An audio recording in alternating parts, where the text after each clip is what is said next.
Now in this week's Insiders, how our own 7-minute Eurovision Song Contest interval act went over to win the world over and transformed perceptions of Irish dancing. In 7 minutes on a Dublin stage, a performance took place that shook the world of Irish music and culture. They had a different attitude to Irish dance. They weren't afraid to put their hand on their waist and give it a look, and we were kind of thinking, can we do this? It caused controversy. I understood there being unhappiness with presenting Irish dance at the Eurovision, and we didn't have 2 Irish dancers. Changed the lives of most of those involved. I think in many ways that night has dictated my last 20 years. And kick-started an Irish dancing craze worldwide. This is the inside story of how a song and dance on a Dublin stage sparked an Irish cultural revolution. It's 1993, and the biggest song contest in Europe takes place in a horse-riding arena at Mill Street in County Cork. The eye-catching glamour of Eurovision is on parade. Niamh Kavanagh is representing Ireland. My feelings locked inside. I think that was the 4th time that RTE had presented the Eurovision Song Contest. But there was one thing that was different this time. We won at home.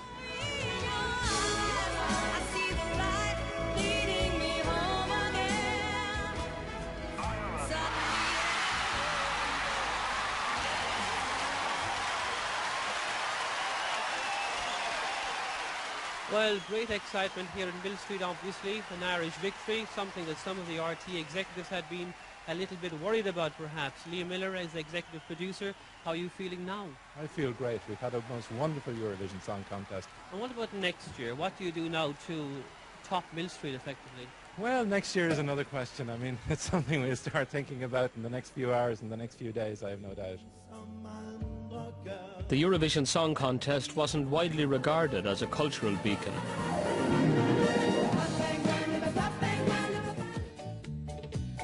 And the impact of the interval entertainment wasn't always permanent. Miller needed someone with vision, and his gaze picked out Moya Doherty. Well, she had been involved in a wide range of programming types. She had been involved in some very big television events. In the previous year, she had done a huge telethon presentation. Come on, everybody. Lucky caller, telephone call. I'm going to Probably the most successful one, both in terms of its television content and its fundraising that we had done. Take a good look at this. We've got a 1, we've got a 0, a 0, a 0, a 0. Count them. It's £1 million. Moya Doherty wanted urban, edgy, innovative, a new image for Ireland. There were many struggles I had during the Eurovision in terms of, the things that I did that I thought were really, that I fought hard to do.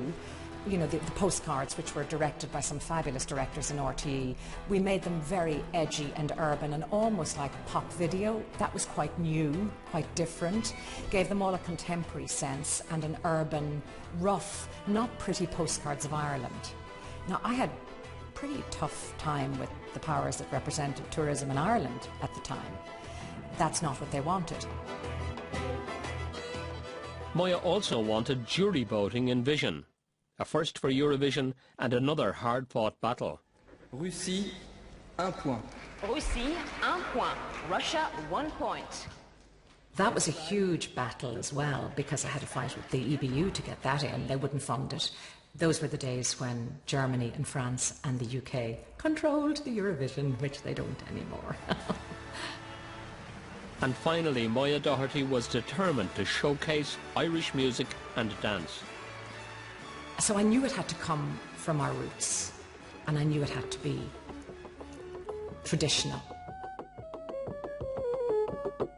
Dr. John Cullinan, seen dancing here, was a world authority on Irish dancing and had adjudicated both Jean Butler and Michael Flatley as children. High standards in the tradition were carefully maintained down the years. The style was very different. But where did it evolve from? It evolved from the social aspects when performances were in a little small kitchen or on the top of a barrel. So the style was neat and tidy. If you were an Irish dancer when I grew up, you didn't really say you did Irish dancing because you were afraid you might be made fun of. It wasn't that cool. So, particularly for boys. I was one of many, many other lads in Ireland who liked to do Irish dancing, but wearing a kilt, you got razzed and you got bullied. It wasn't really a kilt, it was a skirt to be bullied with, a stick to beat you with. The Spirit of Mayo was running at the National Concert Hall. Moya Doherty is there. This tradition is slightly out of step with her urban, edgy vision. I was in the audience, nothing to do with the show at all. It was about Mayo, Cage of Fields, and I see Jean coming out and dancing with Colin Dunn at the time, actually, and I thought, God, she's really gorgeous. I'd never seen her dance before.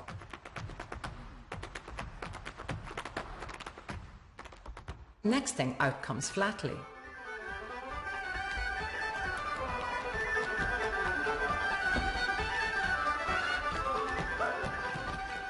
A Spanish sombrero hat with his bare-chested spats and he had a kind of an open white. And I went, wow, is that Irish dance? And I was completely intrigued by it. Aspect of your dancing, like where did this come from? Well, it's mostly Irish. I try to let people know in the States that Irish dancing is really the forerunner for tap, and I try to mix in a little flamenco. It was seeing Flatley that night that sparked it for me, the two connecting pieces.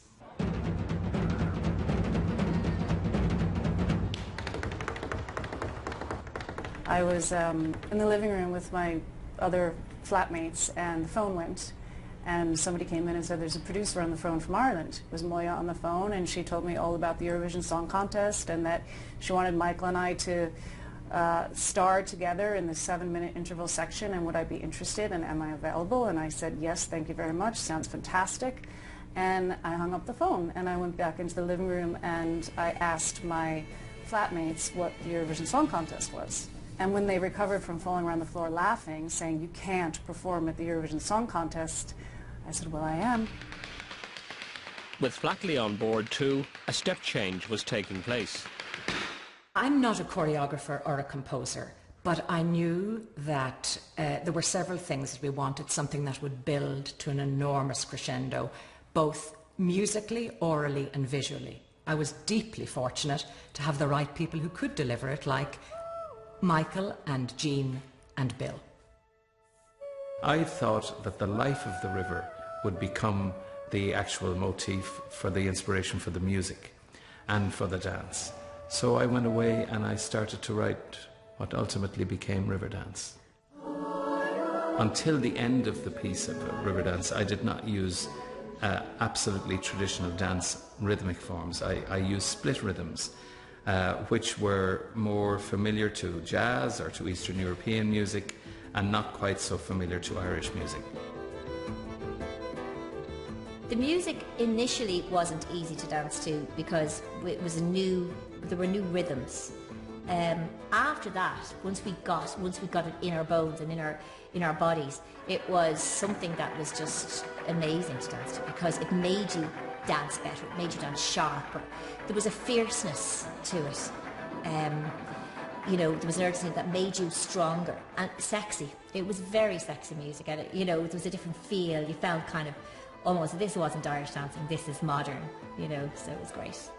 It was really about the idea that Irish dancing was liberated, that being able to perform something, being able to loosen up, being able to even move your arms for a minute was such a huge statement that it made it sexy. There's one part in Riverdance where the rhythms are in 6/8/4/4, so it goes yata ta ta ta ta ba da da da da da da da da da. Ba ba da ba da ba ba ba ba. Bill taught us how to count. He taught us back of the checkbook. Shatter the checkbook. Back of the checkbook. Shatter the checkbook. Back of the book check. I was like, oh, got it now. The Eurovision Song Contest would be held at the Point Depot. The staging was designed for the demands of a television music competition. Paula Farrell designed the most magnificent urban set with an electronic river. I wanted a river. I actually wanted real water flowing under the Perspex floor. You eventually tailor your wild, outrageous ambitions to the budget and to the practical. So we did get, Paula gave me, she said, "Moy, I'll get you a river," and she gave me a fabulous electronic river. It dawned on me how big this thing was going to be when we got to the set, and there was like a whole Eurovision village for all the different countries and communities and tents and people walking around in very odd costumes, and then seeing the points and seeing that, you know, 3,000 empty seats looking at you was quite daunting. The set was not specifically designed for Irish dancing. This, after all, was only the interval act. It was incredibly slippery. We just, with the nature of our dance shoes, we were just sliding everywhere. I think I fell on my bum and somebody else was sliding, and it was just panic. Irish dancing shoes are treacherous at the best of times. So you put them on any other surface and, you know, they're death traps. Irish dancers should be dancing on a sprung floor. It was very, very slippery. Everyone was holding on for dear life. And every time we went on, we marked this beautiful floor. So the set designers and lighting designers were thinking, oh my God, what are we going to do? You know. So I think some technical assistant produced duct tape. And I think that's the first time I've ever used this big black duct tape. And he said, try this. And we took the duct tape and we packed our shoes. And then we got like keys and we scored the end of it. But like we really had our shoes packed. And I think we probably overcompensated. But we danced like that. But it was terrifying. I wanted soft shoe and hard shoe, and I wanted a build of rhythm. It's showbiz. The old Broadway chorus line is as old as Methuselah, so it is that building of a rhythm and the hard shoe rhythm. I was sneaked in. I'm just looking in this door, just a little bit opened to let me have a glimpse. I saw the line of dancers and they were rehearsing to within a fraction of a second. You couldn't put a piece of paper, a hair between them. It was perfect. Coming up in part 2, questions are raised about the nationality of the lead dancers. We're doing an act based on Irish music, the Irish dance tradition, with American dancers. Would I have loved to have been her? And a last-minute hitch threatens to unravel the entire act. What's wrong with her, Max? And she stood there, the dress stripped. And it was the only dress. That was it.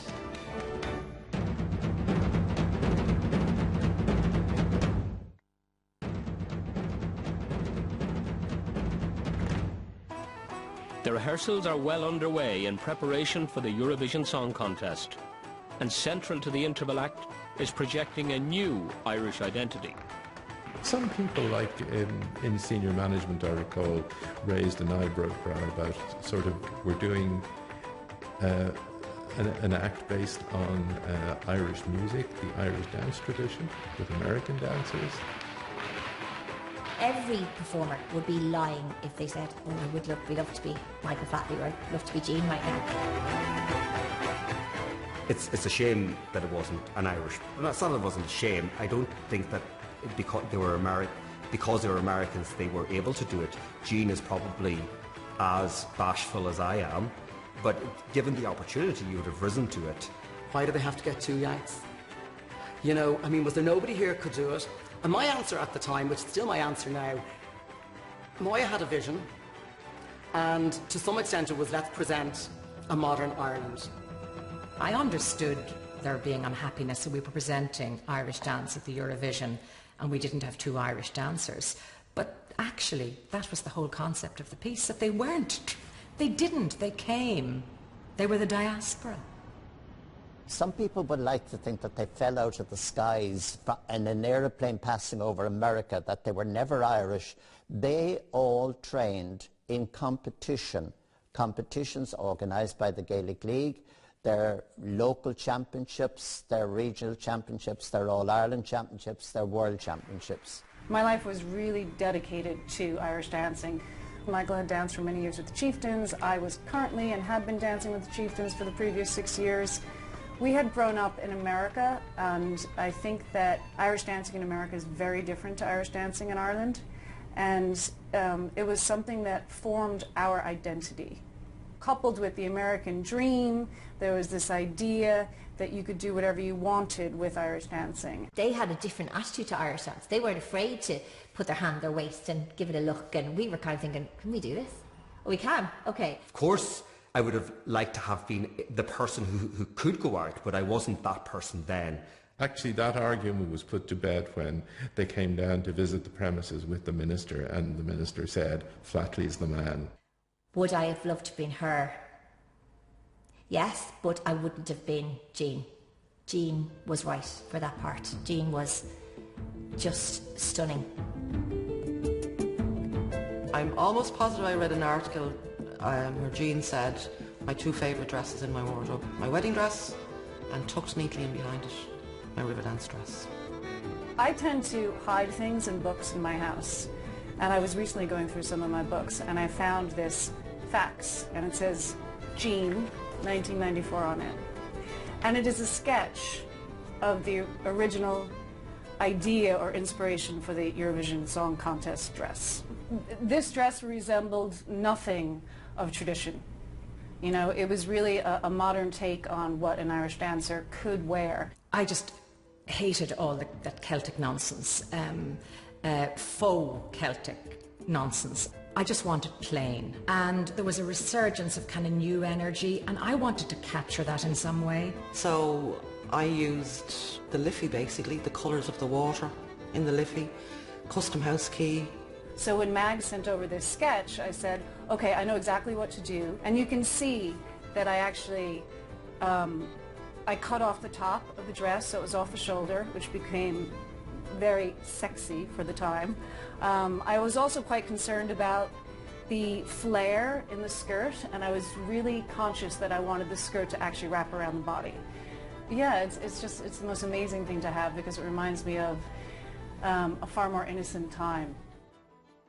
In Michael's case, it was really practical. The blouson, which became almost a bit of a skit years later, the reason for that was that the male Irish dancer had no upper arm development at that stage. So it was to give the arm shape. So, you know, rather than see a very little skinny arm, it was like Baryshnikov. It was like a ballet dancer's, that it gave you that sense of power.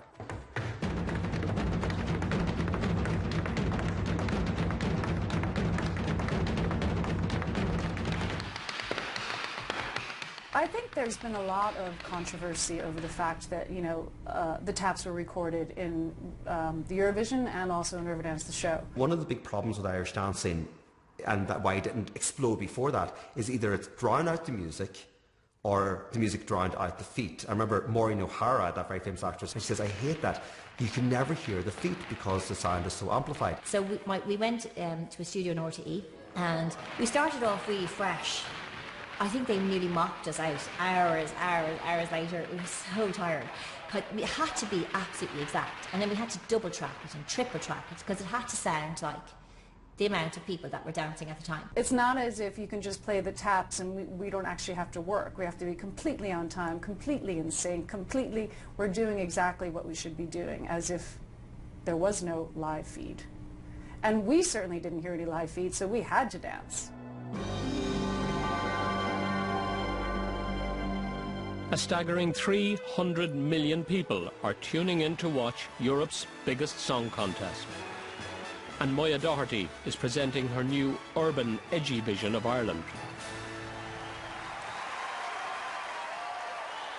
Welcome to the Point Theatre in Dublin, where tonight Radio Telefís Éireann is proud to present the 39th Eurovision Song Contest.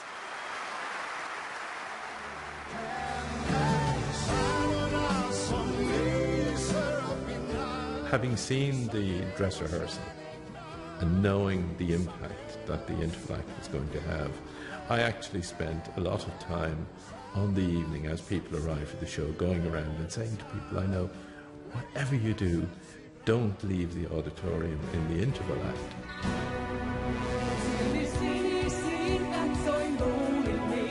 I had to sit through song after song after song, waiting for this interval act to come on. But it was very nerve-wracking because there was that terrible tension of, what if one of us falls? You couldn't even think like that. Even trip over your feet. It was live. There was no second chance. The last of the 25 songs in the competition has ended. What ran through my head was like, oh, I better dance the best I've ever danced. Jean didn't really wear the dress. She didn't want to wear it for rehearsals because she wanted it to be fresh and new on the night. Backstage, all the fuss, all the dancers were nervous, they were all checking everything. And Jean had disappeared. She had the dress on her and she said, Mags, I'm just going to hop out and do a few leaps and jumps and things. And she was gone for about maybe 20 minutes or more. And then she came back. Literally, about 5 minutes, I don't know, maybe very near the time. And she came running, Mags. I said, what's wrong, Mags? And she stood there and the dress dropped. And I can feel it, it's in my stomach now. I did not feel well. And it was the only dress. That was it. Well, there you have it. But before we get down to the real business of the evening, the voting, I would like to introduce to you an exciting and uniquely Irish performance. I ran Tony Murphy backstage. Tony, 2 pins, black elastic now, quick. Ladies and gentlemen, River Dance. And I ran behind her, in behind the back, pin there, pull the elastic through here, pin there, in the back, put it real tight on her, put a big knot in the back. And I said, stand up here, stand up.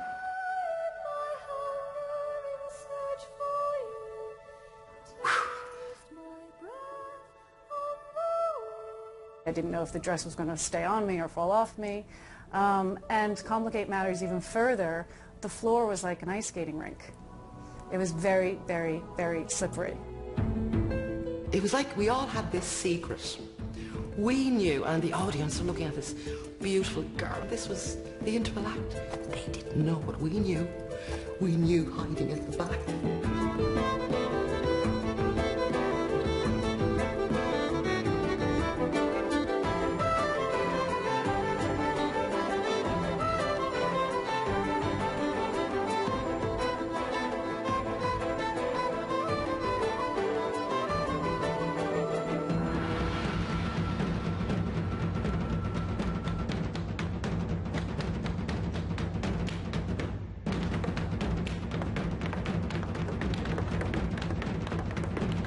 They say we all have moments in our life, moments in your life that you think, wow.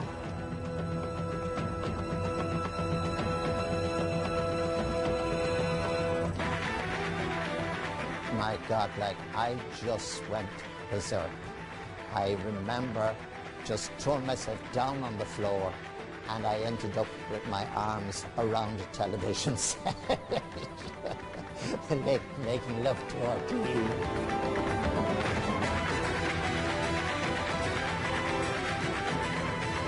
To see a lot of the parents just break down, and I suppose to them, to some extent, maybe it was a justification for all the time, effort and money they had put into our dancing careers, and it was giving them a moment to be proud and say, wow, I helped my child achieve this.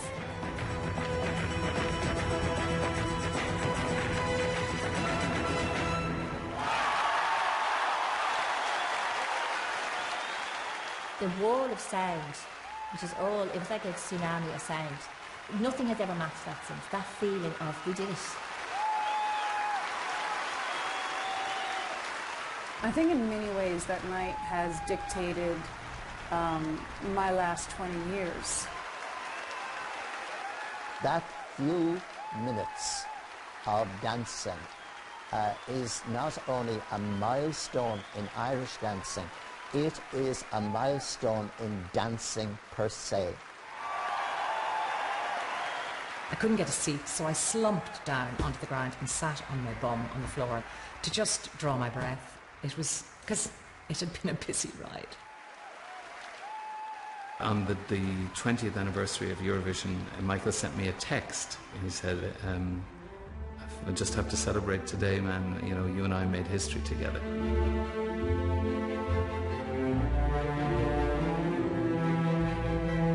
And coming up next this evening, down the East End, Nick Cotton is back from the dead and already holding his son to ransom.